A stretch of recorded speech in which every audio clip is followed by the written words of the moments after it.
Zeina Tabbara is a podcasting expert, content consultant. You've been doing it for a really long time. I'm really interested to know how you caught the bug. What got you into it to begin with? I'm a child of the 90s. I'm born in the 80s, grew up in the 90s. I've always loved content. In a nutshell, I'm a content anthropologist or media anthropologist. Like I love content so much. So all my career, but I studied the media and comms in college. Okay, so it's you said it's in your wheelhouse essentially. Yeah. And it doesn't matter. Like I've always, I'm just a curious person by nature. So I studied the media and comms in college in the States. By then I started working between Saudi and Lebanon, and then also now in Dubai. And it ranged in all things. So I actually started physically filming. It was did you? I didn't know that. That's news to me. Yeah, so it was the time طلع اسمه the Canon 5D. That was like the first digital. It's a revolution it was of the first DSLR. digital camera that changed everything. And I'm like, I just wanted to learn it. I was actually at film school. So after college, I went to Abu Dhabi. There was New York Film Academy, Abu Dhabi. Course, So I did that for a year, but they were still there training us on the classic cameras. It's exactly at that time, طلع Canon 5D. So I'm like, great, let me buy it. So I bought it and I started doing freelance content production in Dubai, in Beirut. But at that time, no one was used to like, why do we need video content? Because it was an exciting time. But after that, a great opportunity happened. I went back to Saudi and worked with U-Turn Entertainment. So it's like kind of this content or like the content من السعودية early 2000s. U-Turn was one of them, and you got all these like celebrities on YouTube. So it was a great experience working with Riyadh or Jeddah? Jeddah. But it was really great. That's where I started working with influencers and seeing the content ecosystem. But what's actually the most exciting part is so many of these people who I met early on are now the people producing and starring on Netflix shows. Oh, wow. They're the ones the cinema بالسعودية, so it's really amazing to be part of that. And it's very rare that you can be part of something as big as Speaking of which, did you ever think of being in front of the camera? No, and this is why this is very awkward for me. I love media. I love podcasts so much. And right before we started this is actually my first podcast appearance. I'm glad to hear funny. It's a privilege. And it's really hard, by the way. I felt like it's really hard being in front of the camera. It's not easy. Yeah, if you're not used to it. I mean, it's easier being behind the camera. You get the comfort of seeing it as it's happened, because you might be inside your head. I mean, I'm not trying to psych you out or anything like that. It's true. It's true. I always tell people, like, I don't know how they do it all the time, but it's a hard job. And people think it's easy, but it's really hard. It's a learned thing, what I mean? Like you get used to it, just like anything when you first start. I mean, you have to be not good at first. Yeah. It's rare that someone just jumps in frront of the camera and they just have an innate ability to just turn it on. So it varies obviously from person to person, but it's super crucial. I've been wanting, I remember since we actually met during our days at Anrami. Yeah. I was keen on having you on the show because you possess the knowledge that very few, at least in this part of the world, have. And I feel like you're a rare commodity. Yeah. And I feel like it's easy to talk and say, hypothesize about why and when and all that stuff. I mean, we'll get into it in a bit here. Obviously, the advent of podcasting has kind of taken over. Yeah. It's like everybody and their mother has a podcast, which I don't necessarily have a problem with, but I just feel like it's a monkey see, monkey do, which I don't love that part of it. And, we'll get into the details. How do you think your interests may have panned out differently had you not grown up? I mean, I know it's a parallel universe conversation, but do you think, obviously that contributed to the options that you had and the things that you were exposed to, but in a parallel universe, if you will, how do you think that might have shaped differently for you? If you hadn't grown up in Saudi, or if you'd been elsewhere?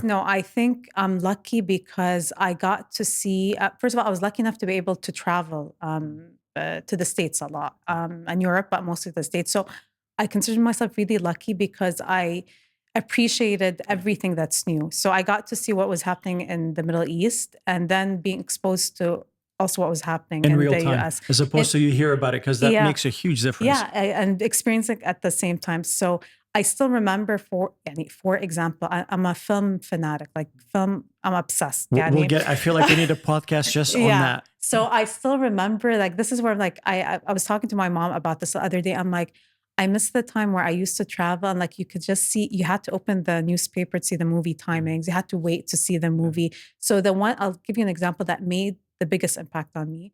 For example, when Jurassic Park came out, yeah.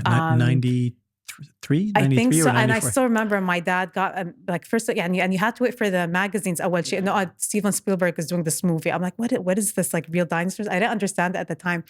And when you went to the actual cinema, it was an and experience. I remember that changed my life. And that's where I became obsessed. Like, I'm a like film fanatic to the core. So I think I'm lucky that I got exposed to both cultures, because it's all about making connections. So I'm lucky enough. So when I started working here, I could make connections, like, okay, seeing what's happening in the West and, like, okay, what can we apply here? But this is why I like kind of being exposed to both places at the same gotcha. time. Yeah. Very nice. Let's talk movies. Let's geek out a little bit. Obsessed.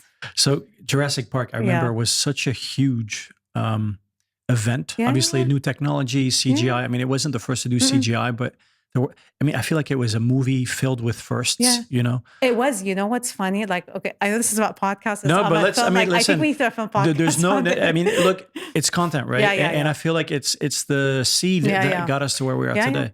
But what's interesting with Jurassic Park, when they started the movie, they were actually going to do the dinosaurs, the traditional animation. And then they were testing something new.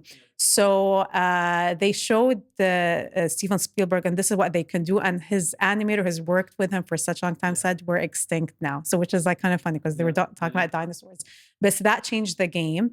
That movie changed the game for me. But it's also because I grew up on literally Hitchcock. Hitchcock was one of my favorites. You have a list of top 5 without, not in any particular movies, order, but any movies in general. This is very hard. And I'll tell you in general the genres. Heat, I love. Okay, yeah. Heat, obsessed with, and I've watched so many documentaries about Heat, like just the behind the scenes. Anything Steven Spielberg, كتير بحبه. I love Jean-Luc Godard, so anything kind of French New Wave. بحب هالأشياء. And look, I love cheesy rom-coms. So Nancy Meyers, like هالأشياء, and Notting Hill, Four Weddings and a Funeral, like Love Actually. You've Got Mail, you know, هالأشياء. And then what else is there? I like anything sci-fi. Okay, so you are into sci-fi. I was going to ask you about that. Yeah, I like literally every type of content. Gotcha. Did you like Oppenheimer, or are you into Chris Nolan, since he's kind of dabbled? I really like Chris Nolan. Oppenheimer. Look, as a film obsessed person, I never went back to watch Oppenheimer again. But you saw it once. I saw it once. Got it. بس ما رجعت شفته. Personally, the reason I ask is I'm a huge Chris Nolan fan, but he kind of lost me. I think it was too artistic. And, you know, sometimes when you're a master of what you do, I feel like he took it too much into an artsy format. Do you know where that happened for me? When? Interstellar. Yeah. I liked Interstellar. I wanted nothing more than to love it because it was right after Inception. And Inception is probably my favorite. Yeah. If not my favorite, definitely top 3. And I'll tell you, mind you, because I'm a sound guy and I know a lot of people that work in sound in Hollywood, almost unanimously, everyone that works in the sound effects or voiceover, the SFX and the voice, you could not hear the dialogue in that movie. So you know how movies are supposed to be about suspension of disbelief. Yeah. If you're constantly paying attention to what the sound is doing, it takes you out of the experience. So I'll tell you kind of not to burn the movie, but I was on board. I love Matthew McConaughey. Not necessarily a huge fan of Anne Hathaway, but that's neither here nor there. I just feel like at some point it's like, okay, how do we wrap this up? We need to find a way to.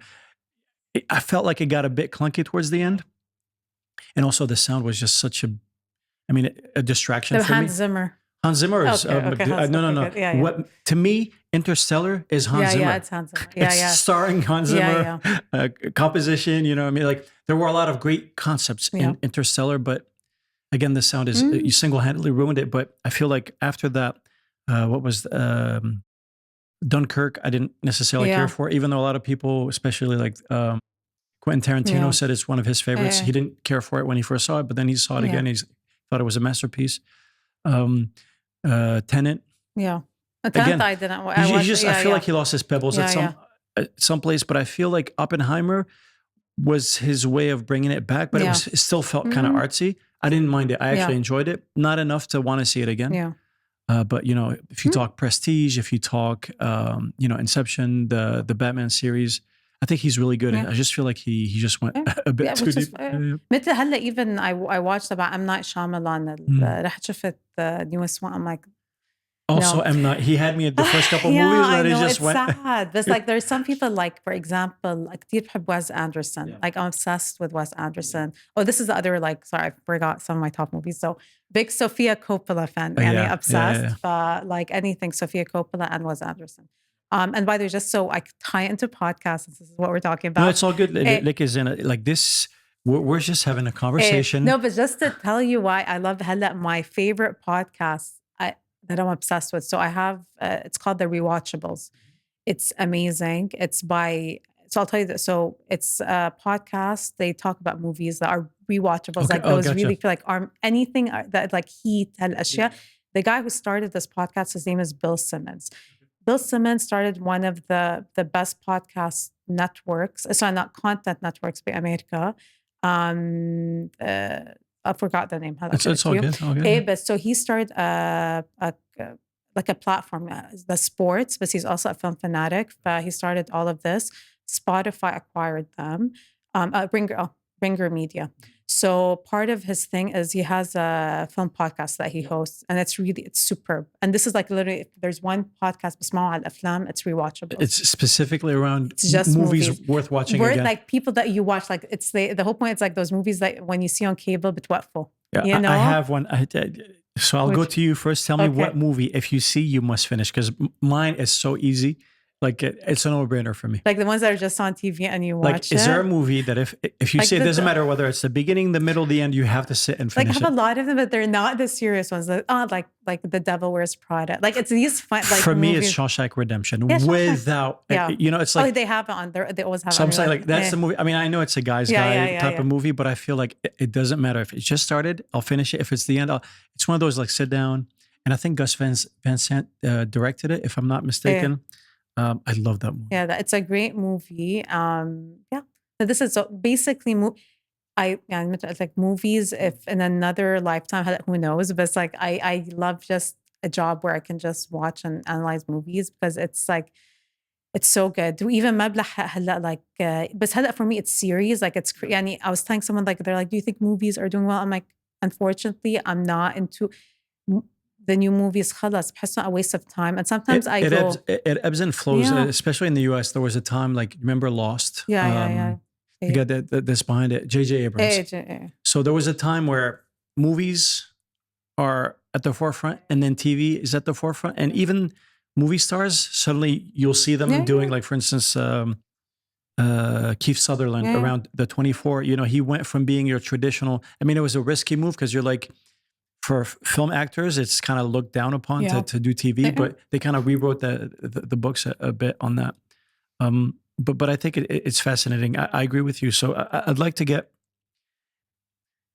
It's very cyclical, obviously, with series versus obviously with everything that's happening. Corona, people don't go to the movies as much for many reasons. What series are doing it for you, or how do you? What am I watching? At top of my mind, like I have so many that I'm watching that I can't even think about it right now.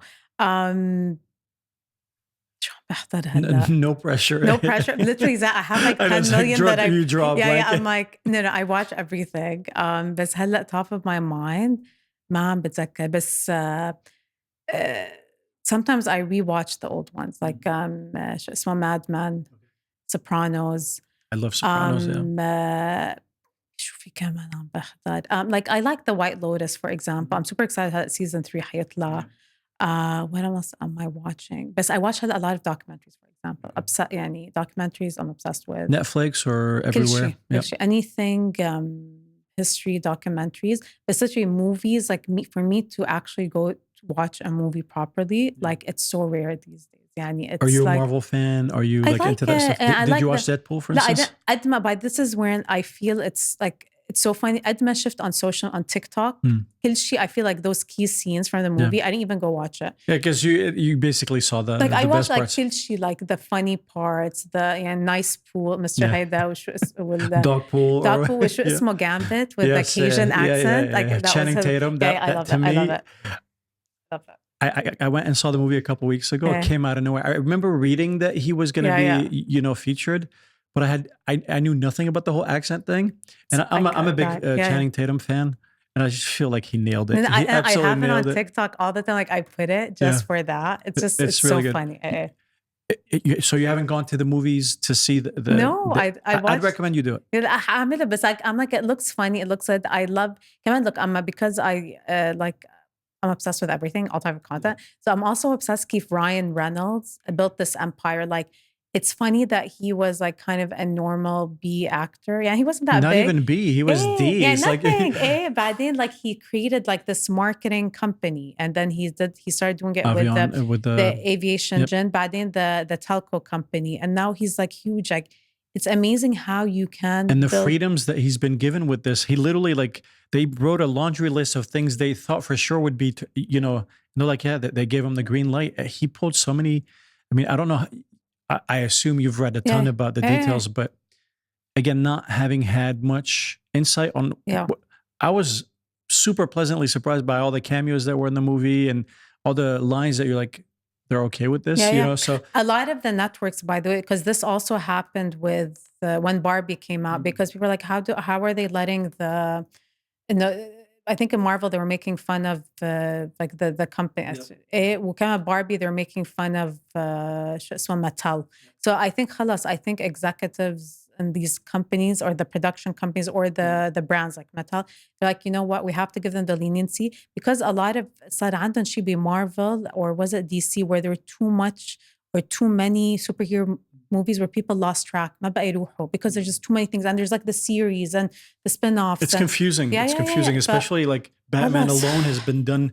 It's like, it's bad when you have Batman happening being played by two different people, because usually it's like, it's for instance, George Clooney era, it's the Michael Keaton era, or the Christian Bale or whatever. But even Disney, I think Bob Iger weeks ago, we had like kind of the earnings call, وعم بيقول لهم إنه this year we're gonna reduce, like instead of 4 series, حمل 2, instead of like 4, because people ما عم بيلاحقوا, because they're saying like going to these movies, like you have to understand what happened in like the 2 movies before, which people ما إله they don't have the time to understand what's going on. Attention spans also, it's a big deal. Yeah, it's really tough. But in talking about movies, like the other movie that really made an impact was Dune.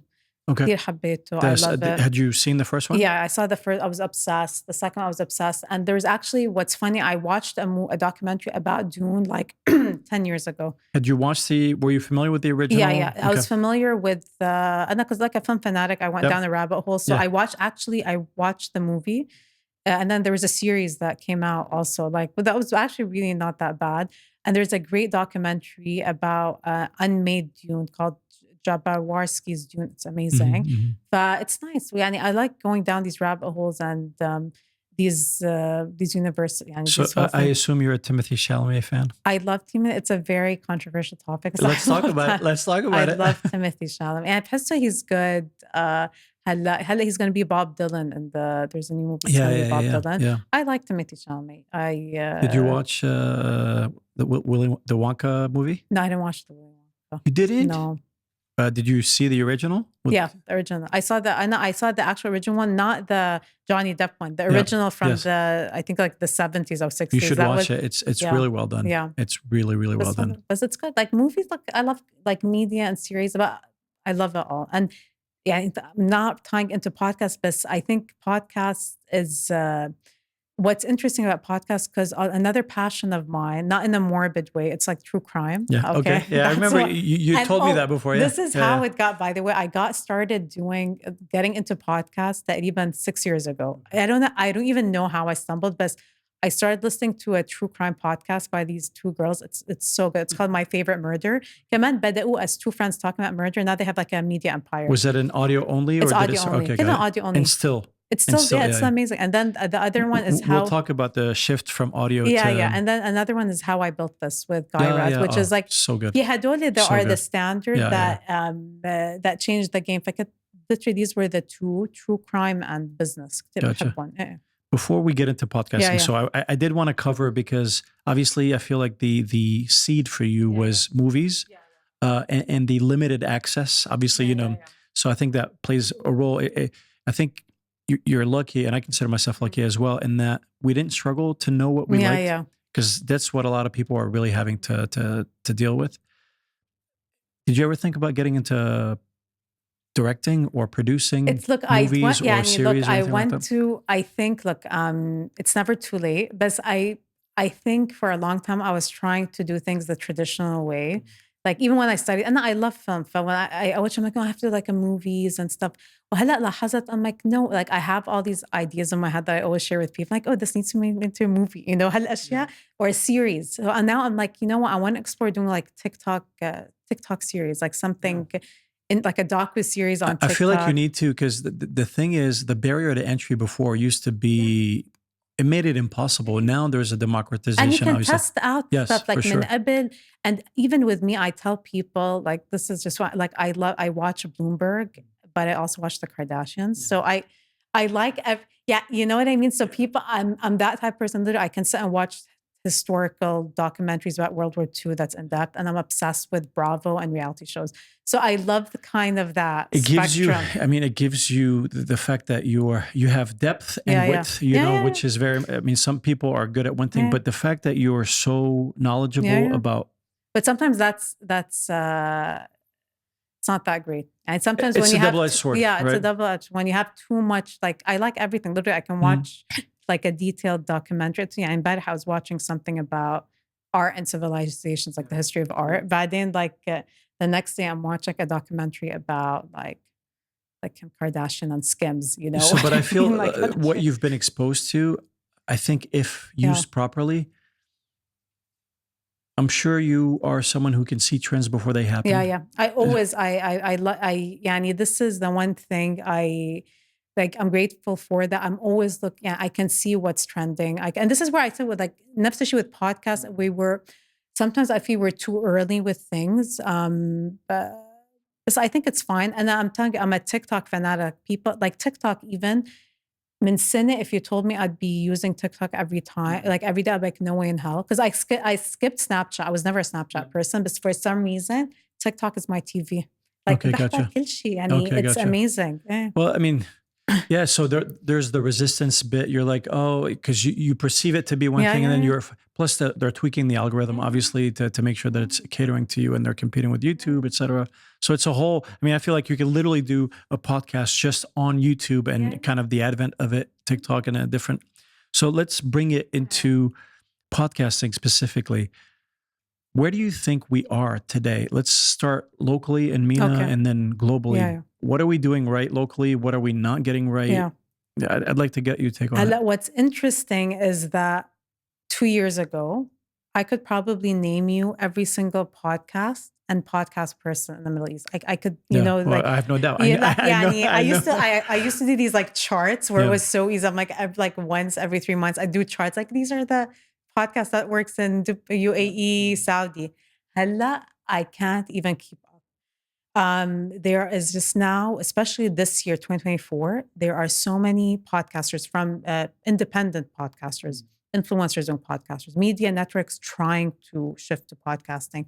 But now, khalas, it's become oversaturated. But at the same time, like, unfortunately, for example, the first batch of companies who started, say, 2 years or like early, even like 5 years ago, a lot of them haven't survived. Even though they were doing great content, but sometimes they were too early. They were trying to do too much of a niche content. Timing is so important, But they paved the way for a lot of people. Had some of the big companies that are still doing really well, and you have to say it, Thamania and Saudi, they were one of the earliest ones. Their podcasts are actually the top trending in so many countries. So it's not just in Saudi, they're doing great. They're doing great across. But even Thamania, what's great about them, I have to give it to them, because they also look at trends in the States. They look at numbers. They've adapted their company. They were early on with working with brands and advertisers. And I'm telling you, what's the hardest part about podcasting? It's if you can do it for fun. It's not an issue. But if you want to, all these companies and people who want to make a living out of it, monetization is the hardest thing. And I think we're seeing such a big batch of new creators, which I think is great. But I think now it's going to see, like, I call it like podcasting 2.0 in MENA, because we had the first kind of wave, And then a lot of them kind of went away. We're seeing a lot of people because they know how to do it. It's easy. So we are literally, I go on YouTube. And what's interesting, not all the podcasters, when I started, it's like 2 years ago only. But see, because of how fast things are going, 2 years ago is almost like saying 10 years ago or 20 years ago. Yeah, 2 years ago, but would okay, you have to you have to upload on podcast the platforms. What is happening is some people are they're doing podcasts on just YouTube. They're not, and they're having superb numbers on YouTube, and they're not putting it on, say, podcast platforms. So you think it's more of a video first, audio second now? I think it depends. I think here in the Middle East, they like video. I think for example, in the States, if you look at the charts in America, the top 10, top 20, most of them are audio only. A big part of that is because Russia, like the morning drive, or like people spend a lot of time in cars. Yeah. That happens here, but not as much in general. So I feel like that probably there it's more. And هنيك عم بتشوف it's literally 20%. Most of the podcasts are audio and people are fine with it. They start doing a video just for the sake of it, but they're doing fine audio only. It's not an issue. No, it's different. I think you do need video. Component, There's some podcasts, like for example, that I've worked on that's audio only. They're doing great just because they're educational content. Like there's a podcast I've worked on where this lady reviews like startup books بالعربي. Okay, so nice. These do well. هالأشياء, but I think it's video. Why do you need video? Because of the age of TikTok. Yeah. Where do most of the people consume podcasts on TikTok now? It's just like those 30 1 minute segments. And people now is what's a podcast? I'm like, look, podcast is content now. I don't even know how to explain it. They're like, what's the different podcast and the video content that people are? I'm like, you know what? It's all the same. And even media companies in America, like the big traditional companies, in a way, in a nutshell, I feel just podcasts it's a more natural, easygoing. It's not a studio it's less setup. Scripted, less. But I don't know what is a podcast. It's just more natural content. Because you had a definition. It's like everything. Historically, it was audio only. Yeah. And I feel like obviously Joe Rogan being at the top of that, he really, he knows he's not the Podfather. He actually hosted the Podfather, someone that used to be on MTV. But it started there, and after doing it for many years, it blew up. Obviously, the fact that he's, he does MMA commentating. He's a stand-up comedian, and he hosts. It just exploded. And we're talking more than maybe 7 years ago that exploded in the US. So by the time it made it here, it was already. So I think his probably popularized the whole having a video component to it. Obviously, plus the size of guests that he was getting and the types of things they were doing, whether it's the Elon smoking weed on the podcast, what have you. And I just feel like, so with the fact that we have oversaturation or, what's your take? Do you feel like anyone should start? Look, it's a good thing, as in it's good that now people know what podcast is. People are comfortable with it. You tell people podcast, people didn't understand it. It's really good. But what's great now is that people can now start doing niche companies. So it's like when we first started podcasts here like 4 or 5 years ago, there are these like podcast networks doing great content, very generic. I think the next phase that we should start seeing soon, no one has done this. So we're talking about trends. Sure. We have to start seeing more networks that are niche content. مثل ما قلت لك هيدا اسمه Bill Simmons and there's something called Ringer. It's mostly sports. Gotcha. Big categories that are missing. We haven't even touched the surface, by the way. In MENA, in terms of having established networks like female content. Zilch. I feel it should be more niche. I was seeing, for example, I'm a true crime obsessed person. In America, the top, like within the top, say 20 shows, most of it is true crime. So we need I was having this conversation with someone yesterday. I'm like, there needs to be a true crime network. So here's the thing. Crimes do exist here. It's not like, because the US is such a criminally heavy country. It's just that, it's not, people... It's sensationalism, right? So in the US, بتحكي عن crime when I say for even having true crime networks here, it doesn't have to cover local content. It's just like يعني why the psychology of why should we watch Netflix show بالإنجليزي about a crime? بالعكس, we should get people who love true crime and love analyzing, talking about cases like Ted Bundy, like Jeffrey Dahmer. هلا في more like هلا في more current ones. بس بيحكوا بالعربي, or like cover interesting stuff. بس this is it doesn't have to be crime series, but talking about crime بالعربي. To that end, how do you feel about people taking concepts as is and Arabize it, like with little effort to trying to localize it? They've done في some podcasts they've gotten the license to some في some شركات they've done it. Not necessarily just localizing as in like turning it into Arabic. I see one of the things, my gripe with a lot of what we do in this part of the world, there's a inferiority complex, whether we like it or not, probably less so than before. But a lot of people like can't be bothered to try to, I mean, what is originality anymore? I mean, everything is a remix. It doesn't, people are so caught up or, with like, oh, it needs to be an original.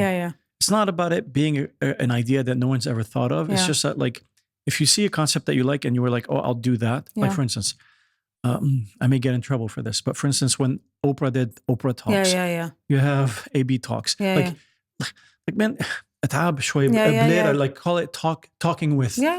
So they take it as is. They're like, okay, that's what it looks. That's what we'll do. The only thing that's different is they're doing it in Arabic. Even the types of questions, like it feels like emotional blackmail. It's just like it feels so cringe and forced. But to me, but I get it. But I think at the same time, at least they paved the way. This is what I'm saying. This is sure. This is though I'm saying. It's 2.0. Like great. All these ones were started من like 5 سنين. But بالعكس, now we're seeing people want like different people talking. Like the time, generally, I love fashion and beauty. I listen to fashion يعني they're huge بأمريكا. هون we don't have anything. So, for example, something as basic. This is great because to someone watching, they're like, I think I want to start a podcast. Where do you see? I mean, you said fashion, beauty, true crime. What would you advise someone if someone hired you to come in on a consultancy? How would you gauge what to tell them? Like, look, you would do well, but you would need, it depends. consistency. Look, أول شيء, what's nice, and I know how you were saying, don't do copy paste, but it's nice when you see America, for example, you see case studies like, okay, this works. And you can again, it doesn't have to be original as an idea. It's just your execution of it. Execution. Like add your, where are you in this that you're doing? But it's execution. And it depends. For example, are you a big media company? Big media companies have to adapt to doing podcast content. What do I mean by that? And no, they have to either hire a whole new team to do and hosts that are more easygoing, because it's hard to get established presenters to like suddenly do podcasts. Do you think that's an important factor? Like, for instance, can an unknown, is it, I mean, obviously it's a chicken or the egg, right? Because a lot of people are like, okay, if you don't, like, for instance, I don't care about having guests with a massive following, but people are so caught up with the vanity metrics and stuff like that, which I understand. I mean, obviously it adds credence and, all that stuff. But what was her name? Amy or Emmy? Emma. Emma Chamberlain, is that her? Emma, I like Emma Chamberlain. For instance, like, how like she's just being herself on camera, whatever. I don't know that we've cracked that. I mean, I know some have tried to do that, but there's something inauthentic about the way it's done here. It's hard. I think we're still getting used to it. We haven't seen too much of an easygoing podcast. And these are the ones I like. Like واحدة اسمها Alex Cooper. Yeah. Oh, yeah. تبع Call Her Daddy. I literally just got to ask like they have, it's very simple setup. Like, and now she hosted a show on the Olympics. They got her to do she's the female Joe Rogan, essentially. The female Joe Rogan. Which I hate I know that equation, whatever. but I'm saying, this is my point. There's so much opportunity that we haven't touched here. This is another thing I was telling a friend. I'm like, do you know, Saudi, for example, what are some of the top, even Egypt, if you look at the top 20, the audio only, ما بحكي على YouTube, the top 20 charts, you know what most of the content is, or what are the podcasts? No video. And they're doing insanely well. This is like a big opportunity. It's learning English. Okay. بس بالعربي انه people بالعربي بيعلمون مثل انت عم تعمل بس these are the top podcasts. I'm like, this is an opportunity that and they're very basic and منهم this high, but they're always in the top 10. Yeah. It's insane. So I'm like, you just look at charts, see what's trending. Speaking of which, are you big on numbers and validating your hypotheses with numbers? I think you have to, but it takes time. Some things from the get-go, you can tell they're doing good. Some things, it takes time. Some things, by the way, I always think of when I produce so many podcasts, it's like a start. It's like being as a venture capital firm. I think of it as like literally like a VC. You bet on Mabarif, like 15 shows. Some of like it's do risk really managing, well. Essentially. You have to some of them are going to do really well, some of them are not going to do well. But أهم شيء, what's easy, it's easy to start. Like this is a fun thing about the barrier to entry is like it's easy, but like I said, it's an exciting time. It meant like there isn't like a really great film podcast, for example. You know what I mean? Like, so if you had to identify, let's try to make it easy for people watching or listening to us. So you mentioned true crime, you mentioned fashion and anything female. So female content, like great female, without it being well-being. Yani, move away from the conventional well-being, like actual content that women like. But I mean, like female, with female topics or led by a female? لا, female both. Female top, but female top ما فيش like say in the US there is like money and women. Fashion and beauty, parenting هالاشياء, but especially money and women ما في in an easy going. So it's not like you're going to it's a fun podcast. Like literally they're the fun. You can listen, you get so much info. شو كمان like some really great business shows, like في business shows هون بس I listen to a lot of business shows like co-hosted by two people, more easygoing. I think that's speaking of which, is it not a formula? Do people tend to prefer one-on-one, or do they prefer one on many, or like two? I think it depends. Like in terms of setup? Some solo episodes, people like it. Or is it category specific? It's category. Anything well-being, they don't mind if it's alone. True crime, they don't mind if it's alone. I think business and stuff, it's nice to have like kind of a dialogue. Yeah, film, I think it's nice to have a dialogue. But anything that's more intimate, like well-being, people like it intimate. True crime, people like it intimate. But this is what would you say are the biggest criterion for success? Like, is it a consistency thing? I mean, timing, obviously, I feel like is at the bottom of that pyramid. You can't build anything without having the right timing, which it's out of your control. So consistency, I feel like it's important. But for instance, you could do it for a long time and it might not pan out. Do you feel like, is it a quality versus quantity versus timing versus not enough support? Because there is the pressure to make it, like right now, this is a quote unquote side hustle, but I hope to be doing this for 20 years. Even if podcasting becomes like the most cringed, the more frowned upon thing, it's something I enjoy, I think it depends, like you said, it depends what the person's looking for. If they want to make money out of it, no one goes into podcasting or content to make money, and you have to have a passion. Great, if you make money, that's great. But you have to kind of hack the system. What does that look like? I think now definitely being on TikTok, people have to discover it. Discoverability is very important. Being guests on other shows, I think that's people a lot do of people that. are. It's very one-off. It's not. You have to be guests on other shows. Another thing, what's great in the Middle East, you can contact Apple, for example, and tell them, can you help me feature my podcast more? But it is about discoverability, and it's going to be on TikTok. And to me now, I tell everyone like TikTok is the key. Even by the way, if you have an audio-only podcast, just do some put a visual, like something. Like today, I'm doing, if you're passionate about something, and put it on TikTok. I don't think you have to be popular or an influencer. I just think you have to find a gap in the market, and know something interesting. But there is. So is it volume? Like, do you think volume is a big contributor? I think volume, but كمان finding your niche, something niche. Like في واحدة عم بعمل لها books podcast. It's doing great because no one actually does a lot of book podcasts, and it's doing good. And it's simple. It's really you're not lack of competition is what's helping. It's a good idea, and you're one of one. Yeah, and then I tell people, go on the Apple podcast charts to be America. Just see like kind of, okay, this is an interesting show, what they're doing. Let me, you can emulate some of the concepts. Speaking of which, if you were going to do research to see whether something's working elsewhere or internally, what's your go-to source to kind of get a sense? There's a website كتير بحبه. It's called Chartable, just for podcasts. So you can see specifically for you can see top podcasts, Apple Podcasts, what's the top, Spotify. that's what I do. But even I like to, because you can see little by country. But like I said, because there's so much on YouTube now, I type. Does that factor? Let's say you have a YouTube only podcast. Yeah. Does it get included in the? No, you don't. No, this is what I'm saying. It depends. If you're a video podcast, maybe you don't want to put it on the podcast platform. Yeah, sure. But it really doesn't take much energy. You're just doing it as a video, exporting it to an audio format. But definitely هيدا chartable. I go on TikTok. I always type podcasts just to see what are people doing, just to see the different. بالعربي I type يعني. You feel like you have a good sense of the landscape in this part of the world of what, because obviously you're tuned in to what's available. They like everything. I think deep, definitely conversational. To do with life topics, different things. They like history, بيحبوا politics, family, well-being and family. But there's a lot of stuff that I just think they want to have discussions with hear. So basically, I think another thing is expert opinions.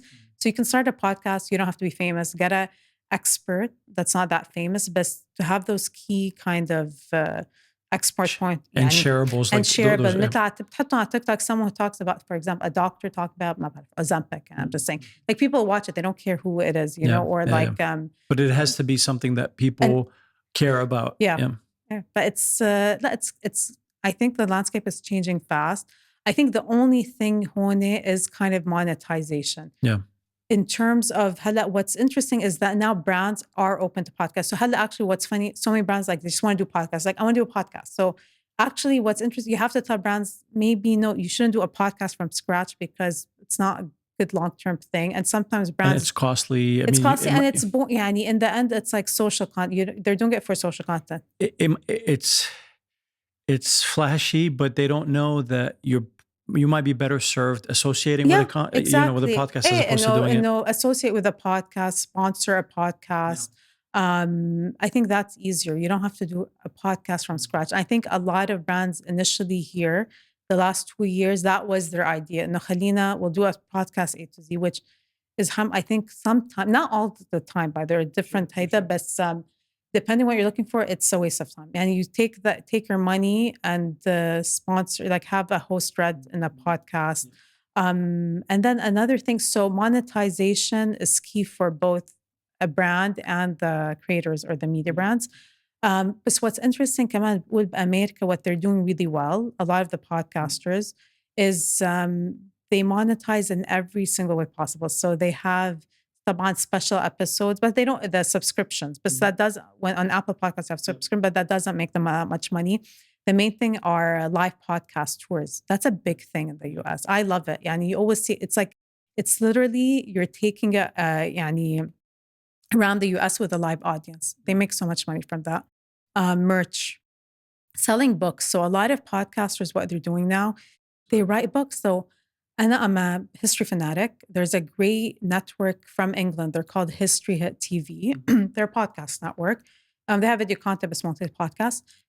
They just published their first book. It's a great. كلهم هلا صار it's you publish. Have we cracked that here locally yet? No one has, like, to my knowledge. There are a couple of podcasts. A true crime podcaster, Buffy, published a book, but. It's not Honika. They know they're so good at marketing. The system, yeah. They're so good at marketing that. And then you get a lot. What's interesting, this is something no one has done here yet. Okay. Is in America a lot. There are some podcast shows that are adapted from podcast to TV. مثل Dr. Death.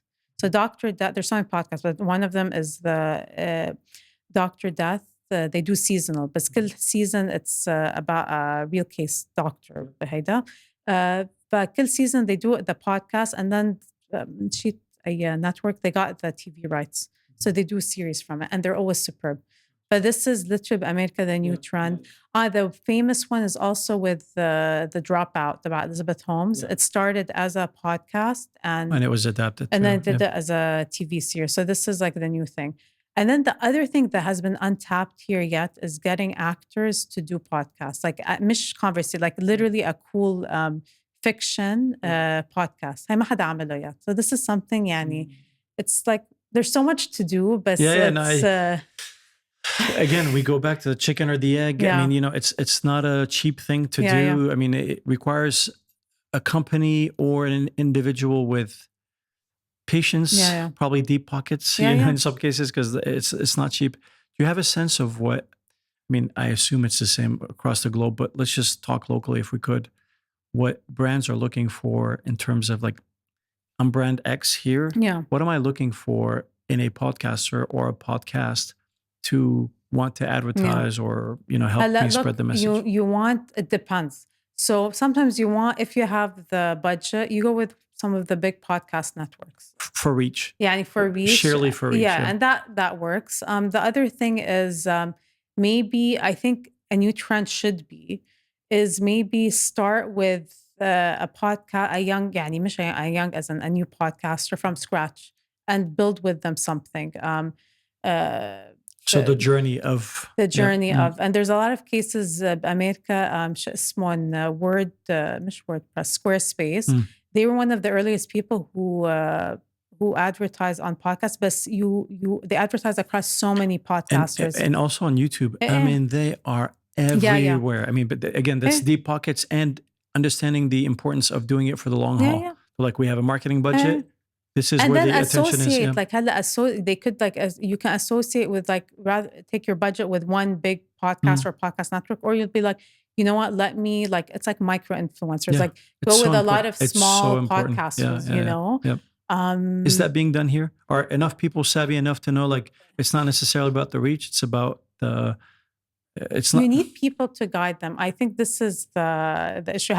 Do they exist? How many Zeinas are there in the Middle East? Look, there's a lot of people. I feel like there aren't that many Zeinas in the Middle East. There are, but look, the powerful podcast networks, they're doing good, but not everyone can afford their budgets. So you have to figure out a shift. Like, okay, let me work with someone to be a pod. That could be another thing. Work with someone from scratch, it doesn't have to be high. It's nothing. It might just cover cost of filming an episode. Yeah. I mean, because there are. What's interesting now, I tell people there are so many influencers, for example, on social, and an opportunity now for brands is to how to work with influencers, because influencers have to think beyond being an influencer. And this is America. I'm always referencing the States. But I mean, they are the. You have to. Even if you're an influencer, you have to think, okay, what's next for me? And you see that with, for example, مين في that today كنت عم بحط who did I put? But you have to think of longevity. So I think another opportunity for brands is to be like, okay, this is a great influencer, maybe not that big, maybe big, I don't know, but work with them, like, let's start with you a podcast from scratch. They have the reach on social, but it's something more long form, for example. That could be an opportunity that not a lot of people are tapping into. With TikTok being as big as it is, or short form in general, is that cutting into long form? I mean, if you want, they say TikTok is a bit more shallow in terms of connecting with personality, whereas YouTube or long form in general, let's not call it TikTok and YouTube, let's call it short form versus long form. And I know TikTok is heavily getting into the long form game. So is Snap, so are others. It's going to be a pretty difficult battle to win, but competition is good, obviously. With attention spans shrinking, do you feel like it's going to backfire? You know how like a pendulum swings to the extreme where it's like for instance, again, from keeping up with what's happening in the US, the appetite for a super fast edit, people want to slow way down, and the super fast cuts aren't doing it. Vlogging is making a comeback somehow. Talking head is making a comeback somehow. So obviously it's very cyclical, just like we mentioned. But do you feel like long form still has a place? Yeah, I think long form still has a place, but I think you need to do those catchy TikTok content. Yeah, in the end of the podcast, it's sampling. You need the samplers. You need those samplers, and this is how people get discovered. Like new podcasters get discovered.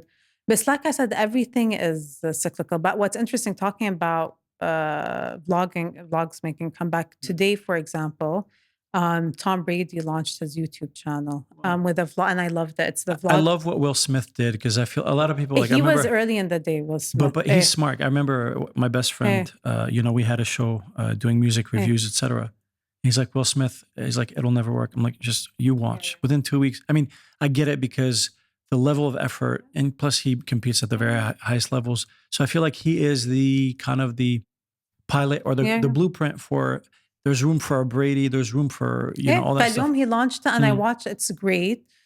It was while he was at the Olympics. And I think it's this idea of easygoing behind the scenes approach. And plus, I mean, he's kind of you don't know a ton about him, so he's entering a new phase. Obviously he's more casual. Like it's nice because he's not on a strict like diet. I think he had the craziest of course. diet, rigorous exercise. I feel like that's also, mind you, Posh Spice really, squeezed a lot out of Beckham. But did you watch the Beckham thing? Yeah.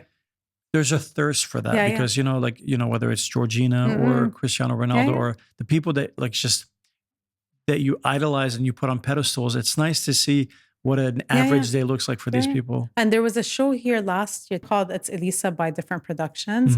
It's the first show that kind of does that behind the scenes. She's authentic, exposes everything. But at the same time, there's kind of debate bling, which is like the reality show. I think we are entering a great time with content in MENA. Because I'm a big reality show fan. But I've been waiting for them to do exciting. Have we done enough of that, or are we still scratching the surface? I think we're scratching the surface. Literally, because they've proven these shows are doing well. So just last year. So I feel that we're going to see other than Netflix, do you feel like Todd or anybody else, Shahid, are they jumping on that boat at all? Shahid is doing great content in general. So have they gone into the reality? مش مثل the ones Netflix are doing. But they're my mom can't start Shahid's her favorite thing.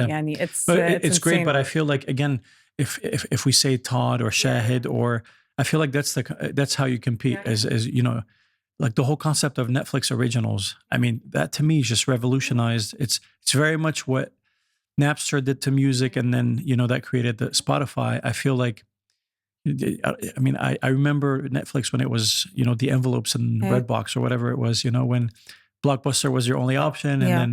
I mean, they single-handedly put them out of business. Yeah, it's insane. What's your take on TV networks having to do podcasts? Like, in general, personally, I don't have an issue with anybody. Yeah. And if you have a dog and that dog wants to do a podcast, I don't have an issue with it. But when TVs, it feels like a desperate move to me. Look, I'll be honest. TV networks have to make the shift.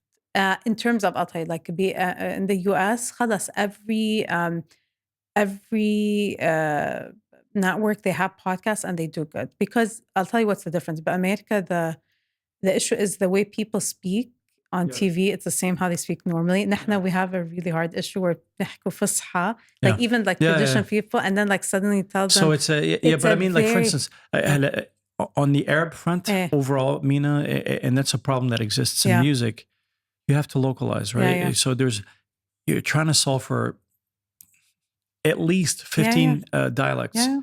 But with that being the case, let's just say على مستوى مصر. To be fair, Masr aren't big on Fusha. It's more you're whereas in Syria, Lebanon is also more lax in that, because unless it's formal news, but that's a hard thing to solve for. But there is a disconnect between, colloquial versus. That's a tough one to solve for. They're used to the top TV شو اسمه كلهم, they have podcasts عندهم their shows on TV. كمان the way they present it, خلاص, it's more natural, argumentative. كلهم, even if you see any of the shows by America, they have podcast mics. خلاص, it's part of the filmmaking. It's part of the aesthetic. So this is what I'm saying. What is a podcast or what's content? It doesn't matter. But in America, خلاص, the aesthetic more natural. So everywhere you have this setup that they can find, they put it on TV, they put it on YouTube, on social. It's the same thing. They can cut it. So this is. I feel like there's going to be a backlash at some point. People are going to grow sick of it. I mean, it might be a couple years away, or it might morph into something else. But for example, what I watch a lot of, and I love Bloomberg. I love business news. So I like the way they present. They have discussions. They're easygoing. So it's not serious. It's serious as in they're covering business, but it's a very lax. It's a very conversational. I get that, but my sense is that because, anytime, and I say that on a human level, not necessarily locally, we see something that works, we suddenly milk the heck out of it, and then suddenly people grow sick. So for instance, I feel like there will come a point if you do the anti-podcast, that'll be like the thing that it's like it becomes the alt to what everybody else is doing, you know? So I feel like I don't know how around the corner it's going to come. It's going to morph into something else. هلا مين في like not a lot of there a lot of brands, the big media brands are trying to shift. It's I think a way to do it is to have a whole other team to do it. So in terms of even the hosts of the shows, it's different. Just a whole new team. So it's a different color, a different thing. For example, who's doing it well globally? Like BBC, they have a superb podcast network. Their podcast network covers everything: true crime, history, business, and it's like its own living thing. It does really well. مين في Bloomberg, they have a great podcast shows. They have business, they have crime shows. Like I always thought it's funny. Like people always think if you want to go as a big media come into podcasts, you have to be serious. I'm like, no, you don't have to be. And I tell them like, literally the best podcasts on Bloomberg are like these crazy true crime business ones. Like it doesn't have to be serious. People are still caught up. I mean, okay, so that's an interesting thing that I want to talk to you about. It has to do with the charm of YouTube when it first started. If it was too overly produced, it didn't perform. People like the not voyeuristic, but like it needed to look less produced. Like, and then people caught on to that. Like the less produced it looks, the better it does. And same was true for many other platforms. I'll tell you, I know in insider information, TikTok now is rewarding well-produced content. So if your vision for it's like, let's be the alternative to well-produced, everyone starts saying, let's do the opposite. People are sick of like well-produced and let's go there. But then somehow they lose sight of that. Why do you think a lot of those who, spearhead the effort of being authentic and blah, blah, to attract the people find themselves in a position where they have to pivot to it looking more produced? Is it an insecurity thing? Is it because numbers do back up the fact that there's a need for high production value? Not a lot. I'm trying to think people that I follow. But you understand my question, right? No, take shifting with the flip-flopping. Not necessarily flip-flopping. It starts out rewarding spur of the moment, more kind of spontaneous, to like, no, like, your phone camera, your camera phone, and it doesn't have to be lights on to like, no, now if you give us something of high production value, we're internally pushing it. I don't know. I just think personally, what I've been watching and what I'm seeing, it's the creators that I follow haven't shifted in terms of actual people that I've been following for years haven't shifted too much. Not the people so much as the platforms. As the platforms are not, first they're like, be yourself. A big motto was like but for example, all the platforms I follow, ما حسيت a big so far. Maybe I'm not saying, but that's what I'm saying. This is on inside. On I can't say names, but someone on the inside, someone mentioned that there is an effort to reward and push for highly produced. Is it to offset? Is it to look more serious? Look more serious, exactly. So it's a facelift of sorts. It's a little bit of nip and tuck to give the impression that we're not just your choreography videos. We also have this. So is it just to grow, horizontally? Because I think it's, for example, I think it's about getting more diverse audience. So you want to get I think that what you're saying is with different audience. So you have to make creators to cater to those all different ranges. I think that might be what it is. And they have to cater to from like, people in their 80s to people who are in their tweens. So it's probably they're like, okay, we got the like Gen Z check. What other market share can we grab elsewhere? Okay, gotcha. That makes sense. I was just wondering if you had insight or... No, but like I do. And again, as a TikTok person, you start seeing, and there is literally, you can... Are you more TikTok than Instagram now? Definitely. Really? Let's talk about the behavioral differences between the platforms. On TikTok, I'm a consumer, so I'm a viewer. I don't post. I just like literally, it's like I consume. TikTok, I post. Like I post my stories. TikTok, Instagram, you mean? Instagram, I post. Gotcha. But TikTok, I'm a viewer. And بس بيصير عندي, and I'm trying literally today, I'm like, I need to stop. I'm a doom scroller. and literally they got you good. Yeah. I'm trying to خلاص, like at least reduce it maybe as 30 minutes a day. Okay. Are you like at 1 a.m. you're like, okay, I'll go to bed early. Suddenly it's like 6 a.m. and you're like, what just happened? I started this is a screen time. I don't put it before, but I watch documentaries at night, but during the day, like you're just like on TikTok, it's insane. But at the same time, it's weird because we have, and I love content, but at the same, like we are overly stimulated. There's too much content. Keep it I don't know. Like even speaking of which, how do you deal with overwhelm? Like I have to start like I realize I can't consume everything. It's really it's insane. FOMO. I mean, it's FOMO whether you're trying to do something or not. You're because I mean, again, it's those it's those dopamine hits. I mean, they get you. I couldn't by doing that. Like I wouldn't know anything about the Olympics as a on TikTok. That's where I saw the trends. Like, okay, this is interesting, but this is where if I wasn't there, I wouldn't know half that what was going on. But it's both exciting and scary at the same time. Not scary as in like be worried, but like it's especially in our jobs. Like I think sometimes I have the belief I'm like maybe I just want to have a coffee shop and books. Literally like, because the business doesn't rely like you have to know. So I'm like, I have these like I'm like maybe I just want to have like a coffee shop and because you have too much content. ما حدا بيلحق now. Within the content space, if someone, I mean, you obviously have deep knowledge around content in general, podcasting, let's say specifically. If someone had to say, Zeina, you need to pick a lane within this wide space, where would you say you'd feel less?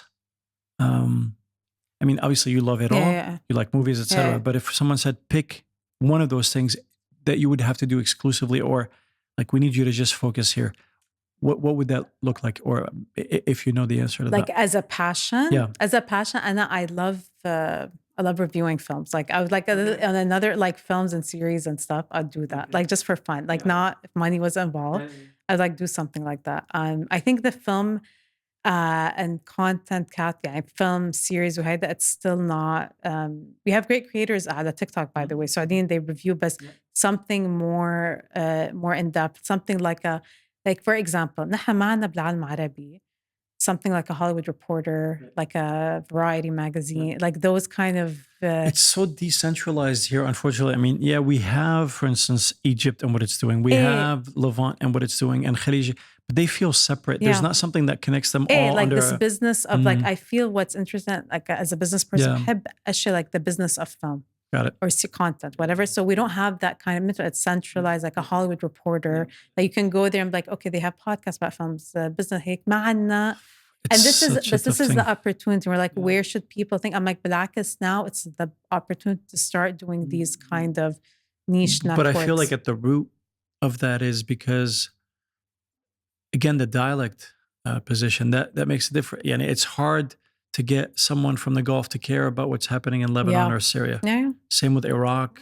Same with, I mean, they are siloed as they are for a good reason, because traditionally speaking or accent-wise. But it's a good thing at the same time to do your own. For sure, to unify it, it's a difficult thing to solve for. Not to say we shouldn't try. And maybe like, for instance, you think Bollywood. I mean, Bollywood is all of India. It's not like it's a one size fits all. So I feel like maybe, I mean, can I tell you how cringe Arab Wood was? The naming of Arab Wood? Like, are you kidding me? Like, there's some stuff that just makes me, But I'm saying in terms like this is, I feel we have a lot. But again, going back to TikTok, there's some people on TikTok doing. Are you sure you don't secretly? You're like a spy. No, but I love like it's scary. Like I love. I share. Maybe because you resisted it so much, and you're like, guys, look what I discovered. But for example, I thought all these Arab people on TikTok doing film reviews. مهضومين. Is anyone who's competing with Nad's reviews? I love Nad. I love him too. I mean, if there are Saudis who are doing superb, I don't have their name top of mind. They are doing great. They have like very simple setups. I like it's very. And are they doing local they do efforts? Everything. They do everything. Okay, that's good. And it's really so similar great. Because I'm not familiar with them. So similar to what Nad does. They're very Saudi is a huge market. They have great audiences. Yeah. Again, that's another thing. Obviously, you have to go where the money is, which puts them at an advantage, but puts the rest at a disadvantage because if you have a native audience that might not be in Saudi Arabia, I feel like so much effort and talent goes unnoticed because it's all eyes on Saudi all the time because of purchasing power. بس لا for example Nadim is doing يعني for example Nas review is a good case study. Yeah. He worked كتير يعني very Mhm. hard. He's Yeah. doing great. هلا you see his numbers. Yeah. They're great. I think I mean, it took him. He's been at it for a hot minute, you know. You know, and I think in the end of the day, stuff like film and stuff. If you're talking, because there is an appetite, and you're in Saudi or Egypt or UAE, people love movies that are foreign movies. Ignore the local movies, but they love to hear يعني شو اسمه feedback من whoever بالعربي and how this it's catering to people's interests, which is so diverse and varied. I mean, it is exciting. It really excites me. I just feel like there's a sense of randomness or. But this is where the chaos. I feel like this is hella. I'm saying this is where you. Like I said, I go on YouTube every day. I have a YouTube page just so I can research Arabic, so my algorithm doesn't change. I either have one browser. You start an account specifically for that if you maybe it's like a super insider tip. But I have one browser, so it doesn't change my site. بس للعربي podcast, so I can keep up. And I have my other one, just my normal one. ما بلحق, like literally today, even before I came here, I'm like, let me just see what new stuff. Like, is anyone reviewing podcasts and podcasters? No. I think that'd be a great idea. I would love it. There has been efforts من قبل, but I think no one took it and too seriously. To me, it's a no-brainer. I know. Anyone watching this, if I had enough time, I totally would do that. If you're interested, I feel like that would be a great thing to just say. I started a newsletter like 4 years ago. I meant like 3. It was called Mina Pod, something like that. عملته. Consistency is key. I mean, obviously, we're so spread so thin. But I'm telling you, it's so hard to. بس بفهم people when they start like these networks or podcasts. It's exciting at first, but then once you've done it, you're like, oh yeah, I have to do all this. It's so hard. بس عم بقول مين في like who am I following new now? Podcasters. But I'm saying discoverability is everything, and this is the hard thing with podcasts. Apple, أنا بحب Apple Podcasts. I don't have Spotify. Apple Podcasts, it's nice because you can discover new podcasts. Like you go on the homepage, we have to like kind of what's new. Similar things. It's fun to discover new things. But So you're hopeful that 2.0 is gonna. Have we started 2.0 phase, or is it still? We have, in terms of the creators are there, and they all need support. So what's interesting, even all these creators on the podcast, I feel they need the direction. A great example is like لما بدأوا YouTubers in the Middle East like 15 years ago. They needed the direction. That's why we had YouTube networks at the time. MCN, remember? I work for one now. I work for a company that used to be classified as one. So MCNs, I think there's a lot of learnings from MCNs because MCNs, what happened is that they thought they had all the power. But sorry, caveat. For those who don't know what it is, multi-channel network is what it is. They're like management companies for YouTubers. For creators, for content creators. But a lot of them, they all shut, most of them, actually, كلهم they shut down. بس بتذكر بوقته, that was my obsession before podcast. And even globally, the big global, كلهم they shut down. But what happened with them was that the YouTubers had so much more power. Like they're like, why am I paying? Given 20%. 20% ما بيعملوا شيء. You know, so the Logan Pauls, what was her name? The Lily Pons. Can't you even be England? There were there was this big podcast network with all the top. There was like a lot of famous British podcasters, like من شي 6 سنين. But these companies, like agencies, they made a killing. They all closed because خلاص, all these podcasters, all these YouTubers So I think the opportunity now, what's the learnings? I think the thing that's missing now are podcast agencies to manage. But you have to be smart. This is what I was telling you. What's kind of the golden opportunity is خلاص, this is the networks. بأمريكا, for example, in terms of female content, في company اسمه Dear Media. They just represent mostly like 99% female influencers. They work. Remember I was telling you how can brands they find influencers not too big. Like, let's work with you to develop a podcast from scratch. Are the economics here in MENA there? Is there enough of a category? Let's say a company were to start that. Is there enough money to go around to fund such efforts? I think, for example, and I'm just going back to female content. Anything fashion and beauty does well. Like, I'm sorry, like brands, and people don't care if it's sponsored. Define well. So let's say, hypothetically, put yourself in the shoes of, I've got marketing dollars to spend on podcasting. Yeah. What do you look for, and what kind of budgets are we talking about? It doesn't have to be. You can start with مش كتير. It depends what you're looking. Like I said, if you want the big podcast not with great creators, it's hundreds of thousands basically. It's because they don't. It's a big thing. Are there enough numbers that support that someone that has X reach that equates to X dollars spent? You can't, it works, but just to find and navigating the way. فأمريكا خلاص فيها like this podcast network is for history buffs. They do well because they sell books. You have enough and people buy it. There's a podcast out for women, female content. It does great. They work with them to create the podcast from scratch, get brands involved. They do really well. مين في كمان. And then there are the big people, مثل Conan O'Brien. Speaking of which, I'd like to spend a little time on Conan. Conan O'Brien is the best, like case study I've ever seen. You just look at his trajectory. I mean, like his career, how he got gypped out of a position and then he was slotted somewhere else. And then when he retired, he started his company called. He retired in late night. He started it for fun. It's called Team Coco. Brilliant. Him and his assistant. شو اسمه هلا نسيت هيدي شو اسمه Armenian هيك. One of the best podcasts that he started just for fun, and now it's like لحاله it's an empire. هلا he sold it to a series for $150 million. Insane. And this is a guy who retired and. That's what I'm saying. It doesn't. من أفايده. It's like. من أفايده, and it's not about age. Like sometimes people are.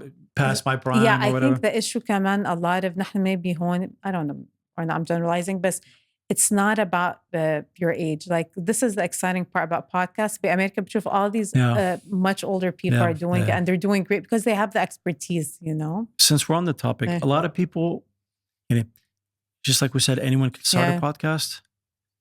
Do you feel like some should and some shouldn't? That's question A. Question B would be, to those who would fit under the category of they definitely should start a podcast. If they have hesitations or reservations, what message would you have for them to say, don't think that way because X? You have nothing to lose. Oh, plus, it's so easy to produce. No, I know, but a lot of them is like, it almost makes them feel cheap. Like, it's like, oh, I'm going to be looked at. People worry about how they're going to be perceived. Like, no one like, I'm being honest. No one cares. No one cares. And it's all in your head. I turned like 40 this year. And then I realized, when that thing, like no one, you think people care what you're doing.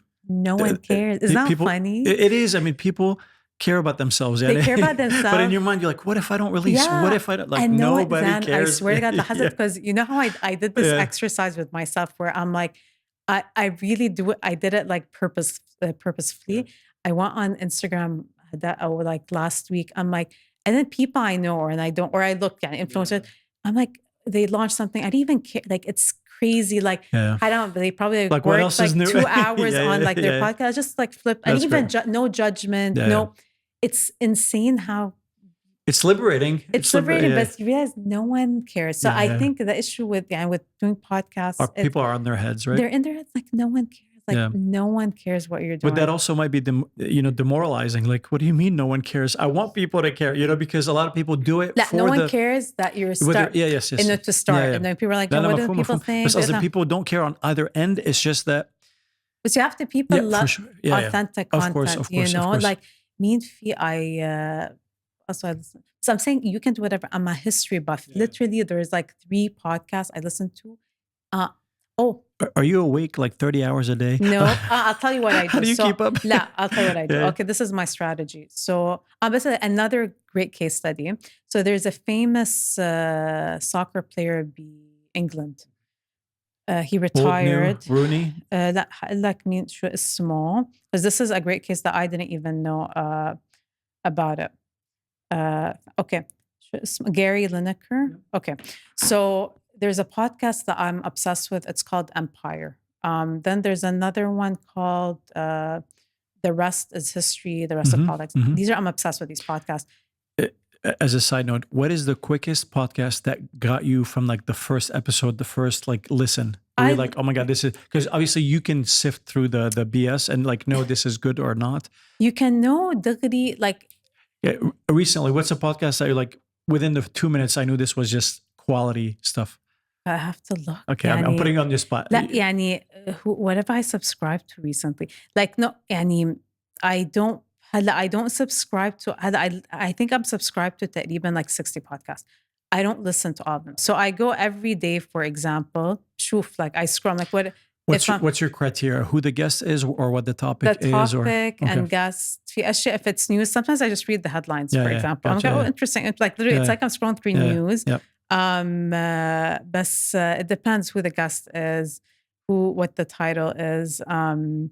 I like every day, but I like kind of every day to have a dose of history. I have history, but I like at least something so I learn something new. Gotcha. And what's great about podcasts, and this is another opportunity for people, and no, you don't have to do like these 30-minute podcasts. You can do literally a 5-minute, as a type history, like sports. Like little bite-sized things. Because this is what I listen to. If I want 5 minutes of history, you know what I mean? Gotcha. And sometimes, and this is the same with business, sometimes doing something that you think is boring will be probably the top. And trying to do something very simple it starts and boring. You don't know when it's going to hit, with who it's going to resonate. You can do like a podcast about aviation. I'm being honest. You don't know what's going to hit. People think it needs to hit mass appeal. It needs to be commercial or whatever. There's taste and interest in everything. It's just, you are capped. I mean, obviously, if you care about audience size, then there's not going to be an audience for. I mean, there might be. Because again, in the West, you might do like the best a podcast about toothbrushes, and suddenly it's like massive. That's because you sell merch. Yeah, this is what people. So it's resource. You always have to think like, and I think this is where. And I always tell people, my sister kills me. I'm like, do they have tote bags? Like, I love these. These are stuff like whatever you do, think all the time of like, merch. Oh man, totes. Like هيك أشياء, stuff, This is what people like. بس I don't listen. Like I'm subscribed to 60 في الصبح. I literally wake up, I refresh my Apple podcast. It takes me like just 3 minutes or 2 minutes. Okay. So it's a morning ritual for you. خلاص بشوف okay, what am I in the mood to listen to today? Is it because you naturally do that, or is it something you have to do for some of the things you're doing, whether consulting or so it's something you do regardless? I don't listen to everything anymore. It's impossible to listen to everything, but as if there's something interesting, I'll listen to the whole podcast. So on the whole, who should versus who shouldn't, do you feel like it's for some and not for others to do a podcast?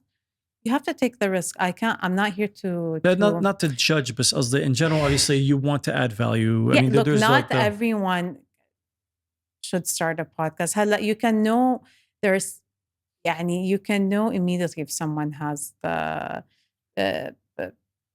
if it's good, if it's not. How do you gauge? It's like you don't know, because some podcasters بتذكر I listen to أول شيء they're really bad. It's fun. You have to suck. First, sometimes I like going to podcasters' first episodes just for fun. مثل YouTube, sometimes you can oldest video. And then they weren't that good. So it depends. You keep trying, but be scared if you go to your favorite creator and Anjad, their first video is amazing. I mean, it does exist, but the odds are they're nowhere near. It's gonna suck, and plus it has its charm. You're like, look where they, And it's not gonna. This one will tell me how you don't. I'm being honest. It's not a. If you can predict who's gonna be good. If you can predict what movies are going to do good. It would, I'm sorry. A song being a hit or whatever. You can't predict anything. It would take the fun out of it. مثل الأفلام like all these like Netflix, they try to like seen algorithm what's going to hit. No, you can't tell. This is the beauty of it. Like it's the perfect marriage of data-driven and gut feeling. Close. You can't. Best the exciting part is like try. no one cares. No one cares as in no one's judging you. Like for no one sure. cares, Gotcha. And then, you can see how it goes. Is there anything you wish more people knew about the difficulties and or the rewards of podcasting? I think the difficulty is, I think you just have to start and be consistent. يعني, and promote it. هلا look, أنا من قبل I'm like, no, you don't have to promote too much, but I think now you do. You have to, because it's so saturated, it's so Competing for the eyeballs, noise, for it's attention. so hard that I think you do have to figure out how to promote it, whether it's on, I think the easiest way is doing something on social, like behind the scenes. You have Sure. to film every little thing, but it's like behind the scenes, just for people to be like, okay, this is who these people are. But just sitting behind and not doing anything, it's going to be really hard to Gotcha. Excellent. I'm so glad we got to do this. I want to do one specifically around maybe we talk about film. You like film? Please film. Yeah. We'll do that. It was an absolute pleasure having you, Zeina. I really appreciate your time, and we'll do this again soon. Thank you. Cheers.